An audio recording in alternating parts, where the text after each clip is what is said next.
ಕಲಾಸಿಪಾಳ್ಯದಲ್ಲಿ ಸ್ಫೋಟಕಗಳು ಪತ್ತೆ. ಜಿಲೆಟಿನ್ ಇರುವ ಬ್ಯಾಗ್ ಇಟ್ಟು ಆಗಂತುಕ ಎಸ್ಕೇಪ್.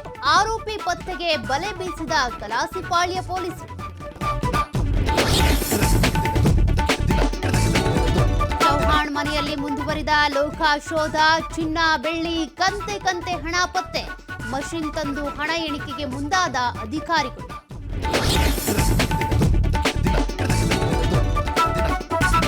ಶಿವ ಕೊಲೆ ಪ್ರಕರಣದಲ್ಲಿ ಭೈರತಿ ವಿಚಾರಣೆ ಮುಕ್ತಾಯ. ದುರುದ್ದೇಶದಿಂದ ನನ್ನ ವಿರುದ್ಧ ಆರೋಪ ಎಂದ ಶಾಸಕ. ಎಲ್ಲವನ್ನೂ ಎದುರಿಸುವ ಶಕ್ತಿ ಇದೆ ಎಂದ ಭೈರತಿ ಬಸವರಾಜ್.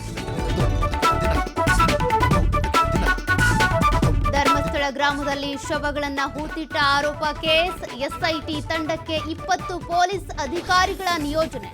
ದಕ್ಷಿಣ ಕನ್ನಡ, ಉಡುಪಿ, ಉತ್ತರ ಕನ್ನಡ ಪೊಲೀಸರ ತಂಡ ರಚನೆ. ವಾಣಿಜ್ಯ ತೆರಿಗೆ ನೋಟಿಸ್ ವಿರುದ್ಧ ರಾಜ್ಯಾದ್ಯಂತ ಆಕ್ರೋಶ. ಬೇಕರಿ, ಕಾಂಡಿಮೆಂಟ್ಸ್ ವ್ಯಾಪಾರಿಗಳ ಸಮರ. ಅಧಿಕಾರಿಗಳ ಜೊತೆ ಸಿಎಂ ಸಭೆ ಮುಕ್ತಾಯ.